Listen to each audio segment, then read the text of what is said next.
Hi everyone, this is Anoushka versus Minh, played on the 16th of February, round 1 of Term 1 Perth Chess Academy tournament. Let's get into it. Anoushka was white, Minh was black. Bishop f4. Yeah, I mean, I don't know. I still prefer, c4. Actually try and, swap these pawns off in the middle and have a big, build a big center. There's nothing wrong with bishop c4. You're not going to lose the game because of it, but it's just I don't think it puts black under as much pressure as you should. And I think the earlier you start on these sort of main lines, the better. Trying to avoid theory only gets you so far. So knight c6, e3. I mean, yeah, I don't know about this knight c6 move by black. I don't think the knight belongs there at all. Well, I mean, what if white plays c3 here now? This knight has no future. It doesn't want to go out to the side. Even if it does go to the side, b3 just takes away all its squares from it. This knight's just terrible. So I'm always telling students this knight rarely belongs on this square in d pawn openings. I mean, I know the engine says it's fine, but long term, I'm thinking, how's this knight gonna, what role is it gonna play in this game, except to get in the way of your c pawn, stopping you from attacking the center with your c pawn. So yeah, I don't like knight c6 at all. e3 is, yes, that's fine. Knight f6. Knight c3, same problem. Well, not as big a problem though, because there's no c6 move to ruin it. But now you can't ruin this knight with c3 anymore. I actually think this knight belongs here, if anything. Not yet. I think develop the king side first, knight f3, and then maybe chuck this pawn onto c4, and then the knight belongs on c3 behind it. I really like the idea of, if I can just go back, I really like the idea of the knight and the pawn being behind each other like this. So let's just throw in the example moves, because then you've got both the pawn and the knight working together, attacking the same center square. And this is quite a nice little setup here. But yeah, just throwing the knight here in front of the pawn means you can't attack the center with this pawn anymore. And this knight, it's not going here, it's not taking this pawn. Maybe it can jump out to here and threaten some sneaky trick here, but it's very easily stopped. A move like a6 just puts an end to that. Or just developing this bishop puts an end to it, because after knight here, the rook can go to c8. So let's see what happens. So bishop f5. So both players seem to be trying to do the same knight fork on each other, but it doesn't work for either of them. This is a symmetrical position. Yeah, bishop b5 was played. That's actually, I kind of like that move. You still got to be careful to make sure that this isn't a thing. I don't think it is. You just got rook c1. Yeah. So bishop b5 was played. It's worth noting that knight b5 is nothing. Just rook goes to c8, and you're not actually threatening anything. Okay, so bishop b5 was played, pinning the knight. Too bad this knight isn't developed yet, because it would love to follow it in. Queen d7 was played, walking into a pin. Oh, whoa, what? No. I don't like that one. I think maybe put the question to the bishop straight away and say to the bishop, go ahead, take me. Because, I mean, if the bishop does take and you take back, then you've got this mass of center pawns. The idea is you push this one up and trade it off, and then later on you push this one up and trade it off as well, and you end up undoubling your pawns, and then you end up smashing down whatever pawns white has in the center, and you leave yourself with the only center pawn. I've got to turn. If anyone watching this knows how to turn off this auto take function, I'd love to hear it on Fritz 16. Okay, so bishop b5, queen d7. Yeah, we're running into a pin, and now knight f3 is looking like a beautiful move, because you're just instantly threatening knight e5, and that's just crushing. That just smashes black. Knight f3 now, and black has to waste a move with something like bishop g4 just to pin the knight and stop this knight jumping in. So that just gains you a move by forcing black to pin it. I don't think there's any other way he can get out of this except to waste a move moving his queen back again, so that the knight doesn't. Well, the knight still pins, doesn't it? It's just terrible no matter what. Yeah, bishop g4 I think is the only move. But instead of playing knight f3, which would have been amazing, white played knight ge2. I mean, this sort of knight setup with knights here and here, it works in some positions, in some openings. It's particularly good if your pawns are on white squares. But with your pawns on black squares like this, you really want your knights here and here instead. Because the whole point of these knights being like this is often one knight wants to jump into the middle and the other knight wants to back it up.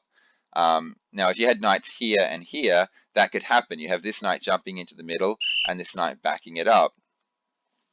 The only other time you'd want knights like this is if you've already got a pawn here putting pressure on this pawn, and you're planning on sending this knight out to f4. So you've got this knight attacking the pawn, this knight attacking the pawn, and this pawn here also attacking the pawn. But yeah, in this situation with the pawn back on c2, your knights do not want to be in this configuration. Particularly, this knight does not want to be here because the two squares it might want to jump to later on, f4 and g3, need to be reserved for this bishop, which is outside the pawn chain.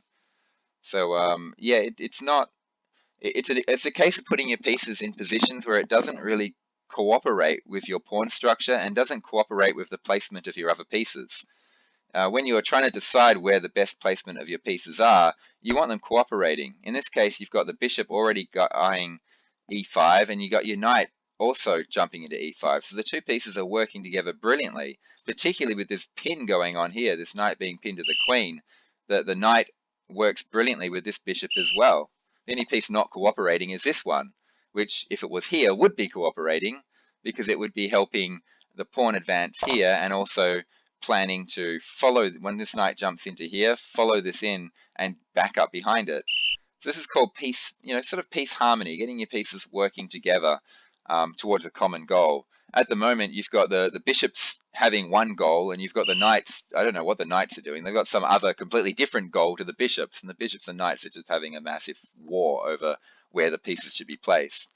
The bishops are saying, "Okay, get over here, you silly knights," and the knights are saying, "No, we want to do our own thing." And yeah, the pieces like have minds of their own. They just don't want to cooperate with each other. Anyway, moving on. E6, good move.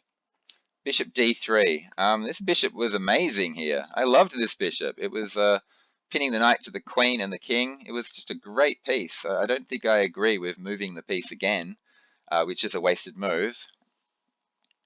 But maybe white realized that that nothing's helping this bishop. The bishop's doing this amazing pin, and nothing else has decided to come and help. So the bishop's decided to run back and work with the knights a bit better.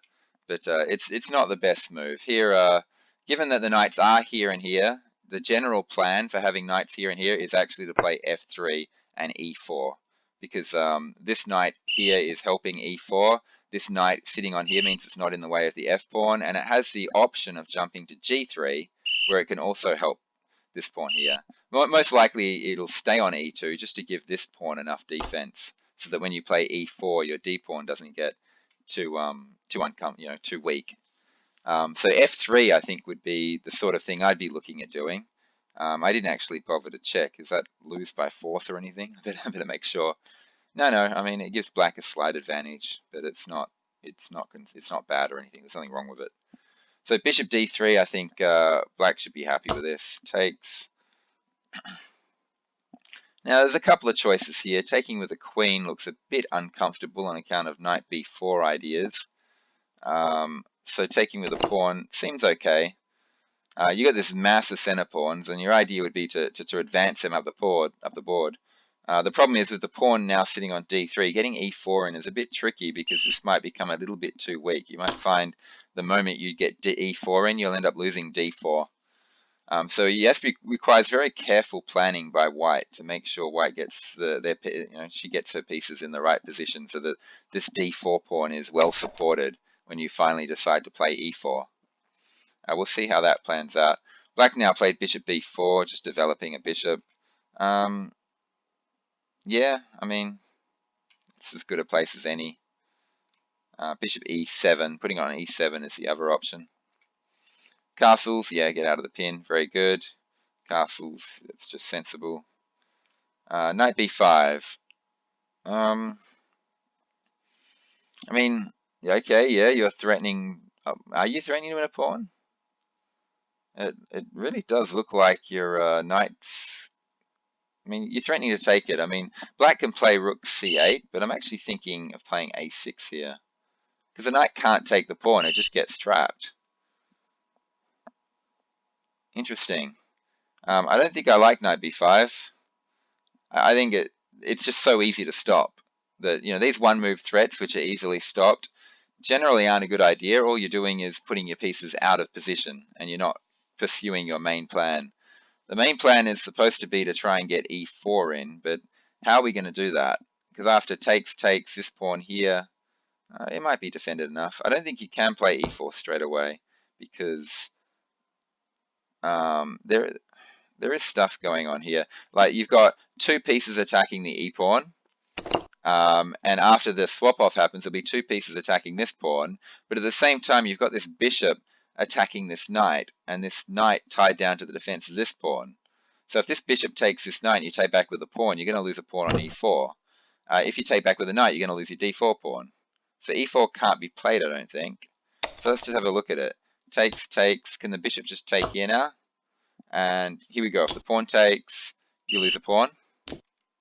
And if the knight takes, you should lose a pawn. Oh, but you're going to grab this at the end of it all, unless you take with a knight. And it looks like black's won a pawn. So there are tricks here. Things like e5, and then the knight's not defending the queen anymore, then maybe you can pile on this thing and win this knight somehow. It requires a lot of piling on.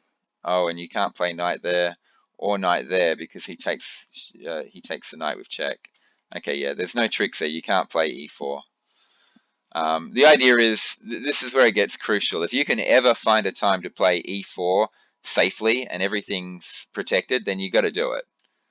So you got to calculate out those variations, and if the variations don't work out what sort of moves you need to play in order for the variations to actually work out. So we really do need extra defense on either here or here, or we need to just shoo this bishop away. Something like a3 might be the way to do it.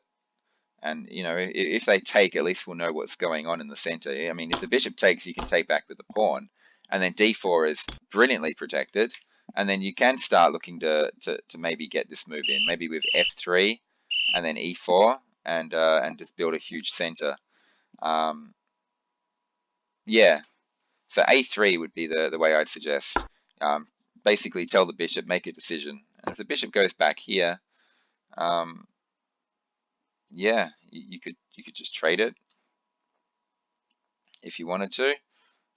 You could probably drop back here. You could probably also go here and threaten to wreck this king side. There's quite a few different choices here. a3 would be my choice. Okay, so knight b5 was played, and yeah, I was talking about this. I think a6 is possible. That's actually what Minh did. I think that's a very clever idea. Well, not because, okay, mainly because I thought of it myself before I saw that Minh played it. But yeah, very, very, very good. Yeah, I like it. So the knight actually ran in and grabbed it, and then the rook just goes there. The knight's trapped, and you just lost it. There's nowhere for it to go. Now black just needs to just play like bishop here, and then, you know, trade bishops and then take the knight, or bishop back here and just grab the knight, and there's nothing white can do. So a6 basically sends the knight back again, and the knight would have to go back, and black's got this, managed to gain an extra move out of that, got a6 in for free, and instead of it being white's move, it's now black's move. So black's actually gained two moves from that, one of those two moves being a6, which I think helps black. But yeah, the knight actually ran in and took the pawn, and then the rook just came here and attacked the knight, and that was kind of it. Now white's a piece down. So rook here was played. There's nothing that can be done. Yeah, bishop a5, very good. The knight's doomed. So the best thing you can probably do here is just sack it for a pawn, and at least get 2 pawns for the knight. And you know, and you've got your queenside pawn majority here with the A and B pawns versus just an A pawn. So that might give white some sort of potential play deep later in the position. But white didn't take it. White instead played knight c3. Well, when you realize you're about to lose material, you've really got to have a long think and work out how can you get the most in return for the material you're about to lose. So sitting in this position, white should have been looking at this thinking, well, that knight's doomed. I need to get something in return for it. And should have been looking at either knight takes this pawn, knight takes this pawn, or knight takes that pawn. Alternatively, you can use the fact that you're losing a knight to gain a move somewhere. Maybe play something like e4 and try and use the fact that that knight's disappearing off the board to try and gain a crucial advance in that you otherwise wouldn't be able to get in. But here, yeah, just knight takes a6 is definitely best, because then you're left with the queenside pawn majority. Knight c3 was played. The bishop took here. Very good for white, playing bishop g5, not swapping pieces off. You're a piece down, you do not want to swap off, so that's really good. Queen e7, walking into a pin. I mean, you can understand why it was played. Black does not want this king side to be opened up and give white the chance to maybe get a queen in there and start causing some mischief. Followed by a move like f4 and then rook f3 and the rook lift over to the king side like that. Could be very uncomfortable. So he didn't want to have his pawns doubled. But I mean, probably a better way to do it would be to play something like knight e8 and just don't let it take. And that actually frees up the f pawn, so you can play something like f3, f6 next move. And your king side's actually quite well defended, because the queen defends the king side along the second rank, or the 7th rank.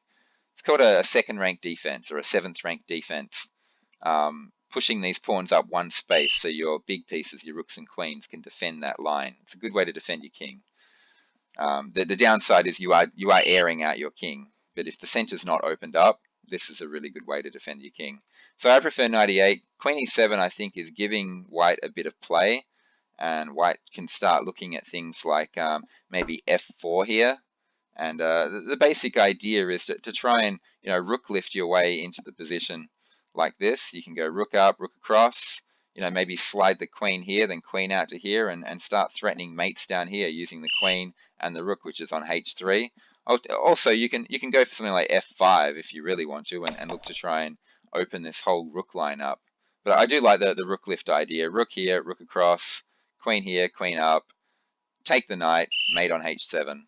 And that sort of plan, it's just pressure. It's annoying pressure that black has to deal with.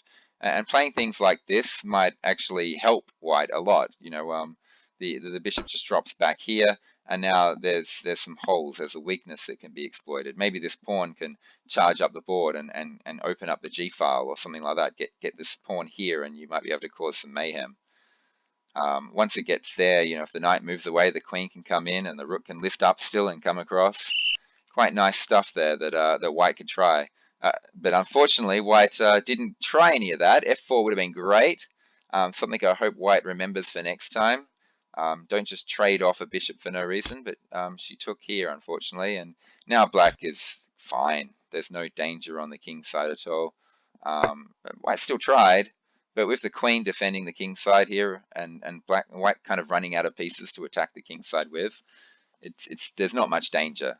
There was danger here because the knight is pinned and the knight can't move, and what white's doing by pinning this knight is it's using the knight as a wall, which is keeping black's pieces from getting over to this side of the board to defend the king, and that's kind of how you want it. But with the queen, with the queen on f6, this queen is quite easily defended. Black can just fianchetto his queen if he wants, play pawn there, queen here, and everything's nicely defended. White's going to have to spend a lot of moves trying to get all the firepower over there to make a dent even.